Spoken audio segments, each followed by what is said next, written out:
Okay, okay. Now we look at this one. The forces acting on an aircraft. Okay, basically, if an aircraft is in the air, there are certain forces acting on it. Okay, so we need to understand these different forces. Basically, okay, there are four of them. We have the thrust, we have the lift, and we have the weight and drag. Okay. Okay. Thrust, okay, the source of thrust is the engine.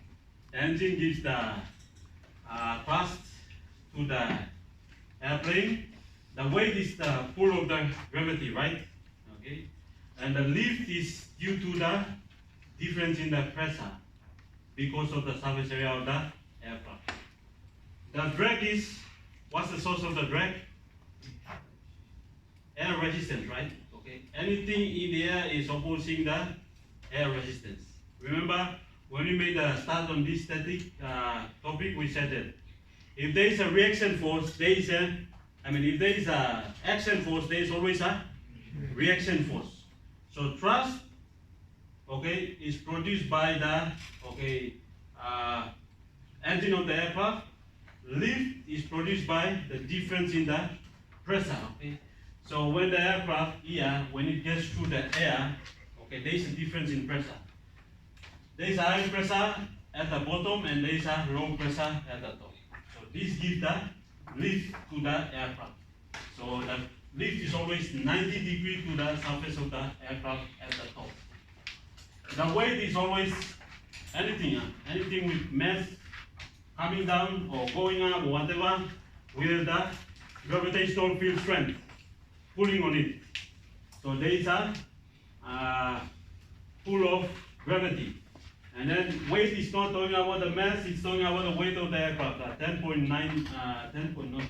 per second times the weight of the aircraft. So that's the equation that they use to work out the lift. Okay. The thrust can be given by the aircraft engine. The weight is due to the mass, free fall of gravity, and the drag. That's the formula that they use. Force FL means lift. Okay. C is the they call it the lift coefficient. Half P, which is the density of air. V is the velocity of the air. Okay. As the aeroplane goes through the air, there is a velocity of the air passing by. And A is the surface area of the aeroplane. There's a lift coefficient. Lift coefficient. Okay, it's a constant. It's a constant. So that's the basic formula that they use. So in order to find the lift, we can use this formula. Okay, the weight is opposing the lift. That's when the aircraft is at a steady position like this. Okay, if it is at an angle, if it is at, if the aircraft is at an angle, let's say, if it is going up, if it is climbing, let's say we have the x and y. If it is climbing, let's say everything, we call it on a Cartesian plane like this. Let's say that's the aircraft. Let's say something like this. If it is going up like this, okay, what will be the direction of the weight? It's going to come down. If this is the center of the mass of this aircraft, the weight is going to come down, which is coming down 90 degrees, right? Is it 90 degrees or 270? 90 and 270, they will give a same value, but 270 will give a negative value, meaning that it's coming down. Okay, the weight will come down, weight of the aircraft, which is mass times the pull of gravity, and the lift here, okay, is going to be always 90 degrees to the surface of the aircraft. So it can act that way. Okay, the thrust going that way, and the drag. If you minus the drag, which is caused by air resistance, and the thrust here, okay, you get the excessive thrust. That excessive thrust will keep the aeroplane in the forward direction. Okay. The weight is equals to the mass times the pull of the gravity, mass of the aircraft. The lift is due to the difference in pressure, the force due to the difference in pressure. So if you move anything, then there's a surface area through a fluid like air, it will create a pressure difference. And that pressure difference will lift that object. So that's the principle that the aeroplane is using. So that's what it is. The drag is due to air resistance. Okay. Let's see what will happen. Let's see this another slide here. Okay. If the lift is greater than the weight, the plane will rise. Okay. If the lift is greater than the weight. What if the lift is less than the weight? The weight is greater than the lift.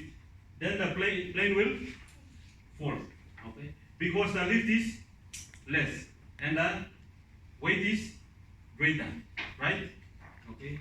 So that's what will happen. If we have a drag which is due to air resistance, if the drag is greater than the thrust, that means the plane will slow. Or at some instances, it will not go through the air, right? Because the air resistance is pushing back the plane. Is that clear? Okay. If the thrust is greater than drag, that's when we have the plane will go forward. Okay. So that's how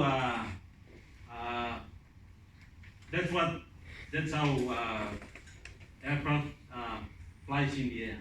So it's all to do with force, balancing of force and all this. So the angle at which the aircraft will go, okay, let's say if it is going that way in that direction, or if it is going that way in that direction, the angle at which it makes with the x-axis here is called the climb angle. That's when the aircraft, that's the climb angle. Okay, let's say that's the center of gravity, acting that way.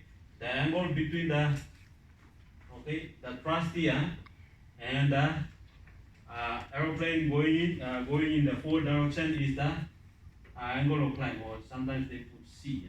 They put C. Okay, if you have a lift going that way, what do you think? Can we add this part here with the weight down here?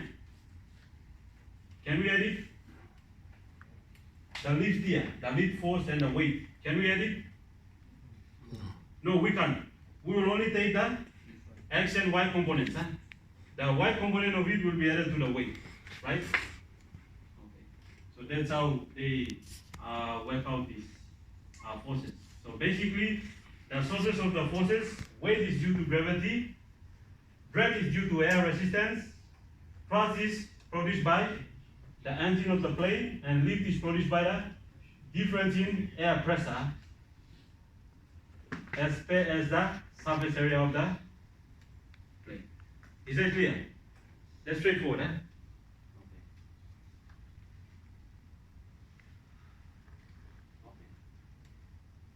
So if the lift here, that's always 90 degrees to the plane, the surface of the plane. Okay. If it is greater than the weight, then the plane will rise. If the weight is greater than lift, or if the lift is less than the weight, that's when the plane will not rise. Okay? If you have a drag and the drag is opposing the thrust, if the drag is greater than the thrust, then the plane will slow. Okay? And if thrust is greater than drag, then the plane will accelerate, meaning it will go forward. Is that clear? Is that clear? Okay, that's clear. That's basically what the forces acting on the aircraft or airplane or whatever that moves in the air. Okay. So even the chopper or whatever it is, they use this principle. Anything. Okay, this lift here we can use later when we come to fluid dynamics and all this. We will calculate the pressure and we will be able to work out the lift given the surface area of the aircraft, given the velocity of the air, okay? And given the what else? The density of air. Let's see this formula. Let's say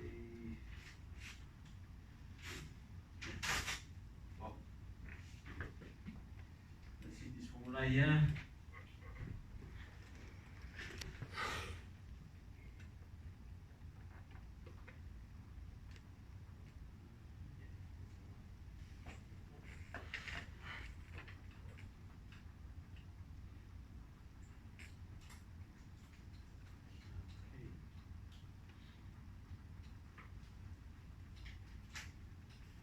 That's the formula that we use.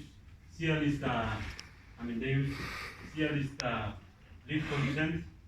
That P there is the density of air, V is the speed of the air, the velocity, A is the surface area. So we can work out the lift force. So is that clear? That one? It's clear. We have been telling you how to formulate situation. That's simple and plain, and you can understand it. Okay. Now we move on.